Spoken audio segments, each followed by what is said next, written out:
نحمده ونصلي على رسوله الكريم أما بعد فأعوذ بالله من الشيطان الرجيم بسم الله الرحمن الرحيم اقرأ باسم ربك الذي خلق وقال تعالى في مقام آخر والذين أوتوا العلم درجات صدق الله العظيم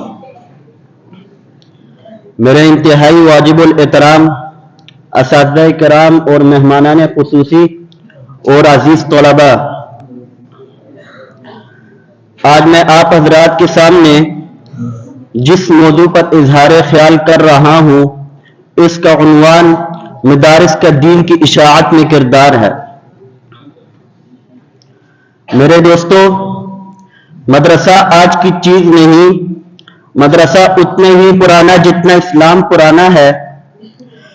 جس دن غار حرا کی خلوتوں میں جبرائیل امین پہلے وہی اقرأ باسم ربک الذی لے کر نازل ہوئے، وہی مدرسہ قائم ہوا۔ پھر یہ مدرسہ غار حرا سے مکہ مکرمہ دار ارقم میں منتقل ہوا اور دار ارقم سے مدینہ منورہ صفا کے چبوترے پر منتقل ہوا، جہاں معلم کائنات صلی اللہ علیہ وسلم پڑھانے والے ابو بکر، عمر، عثمان و علی، طلحہ و زبیر، خالد بن ولید، معاذ بن جبل رضوان اللہ تعالی علیہم اجمعین پڑھنے والے، اس کائنات میں حضور صلی اللہ علیہ وسلم جیسے استاد کوئی نہیں آیا اور صحابہ جیسے شاگرد کوئی نہیں آیا۔ میرے ہم سفر ساتھیوں، غور کرو، عام طور پر ایک ادارہ ایک قسم کے لوگ تیار کرتا ہے۔ میڈیکل کالج ڈاکٹر تیار کرے گا، انجینئر نہیں۔ لا کالج وکیل تیار کرے گا، ڈاکٹر نہیں۔ ایگریکلچر یونیورسٹی زراعت کے ماہرین تیار کرے گا، ڈاکٹر نہیں۔ لیکن میں قربان جاؤں آقا علیہ الصلوۃ والسلام کے اس صفا کی چبوترے پر جہاں ایک ادارے سے خلفائے راشدین جیسے امام نکلے، خالد بن ولید جیسے سالار نکلا، ابی بن کعب جیسے قاری نکلے، عبداللہ بن مسعود جیسا فقیہ نکلا، عبداللہ بن عمر جیسے زاہد نکلا، ابو ہریرہ جیسے محدث تیار ہوئے، بلکہ جو جماعت تیار ہوئی ان کے لیے رب ذوالجلال نے رضی اللہ عنہم ورضوان کا اعلان بھی فرمایا۔ سامعین محترم، عام طور پر لوگوں کا خیال یہ ہوتا ہے کہ مدرسہ ایک خاص چار دیواری کا نام ہے، ایک خاص بلڈنگ کا نام ہے، مدرسہ پرکشش درسگاہوں کا نام ہے، اور اسی لیے وہ سمجھتے ہیں کہ مدرسے کی اس عمارت کو گرا دیا جائے تو مدرسہ ختم ہو جائے گا۔ نہیں، ان بے عقل اور احمقوں کو نہیں پتا کہ مدرسہ سنگ و خشت کے ڈھیر کا نام نہیں، مدرسہ فلک و بوس عمارت کا نام نہیں، مدرسہ مزین و مکیف کمروں کا نام نہیں، بلکہ میں عرض کرتا چلا جاؤں کہ اگر ایسا ہوتا تو ہم ماں کی گود کو اولین مکتب اور مدرسہ نہ کہہ سکتے، جہاں بچہ شعور کی آنکھ کھولتا ہے اور زندگی کی ابتدائی عادات سیکھتا ہے۔ اگر ایسا ہوتا ہم دیوبند میں واقع اس انار کے درخت کے سائے کو مدرسہ نہ کہہ سکتے، جہاں محمود نامی استاد نے محمود نامی شاگرد کو تعلیم دے کر ہزاروں مدرسوں کی بنیاد رکھی۔ اگر ایسا ہوتا ہم اس سادہ سے چبوترے کو مدرسہ نہ کہہ سکتے جو صفا کے نام سے مشہور ہے۔ پھر آپ مجھ سے پوچھ سکتے ہیں کہ مدرسہ کیا ہے؟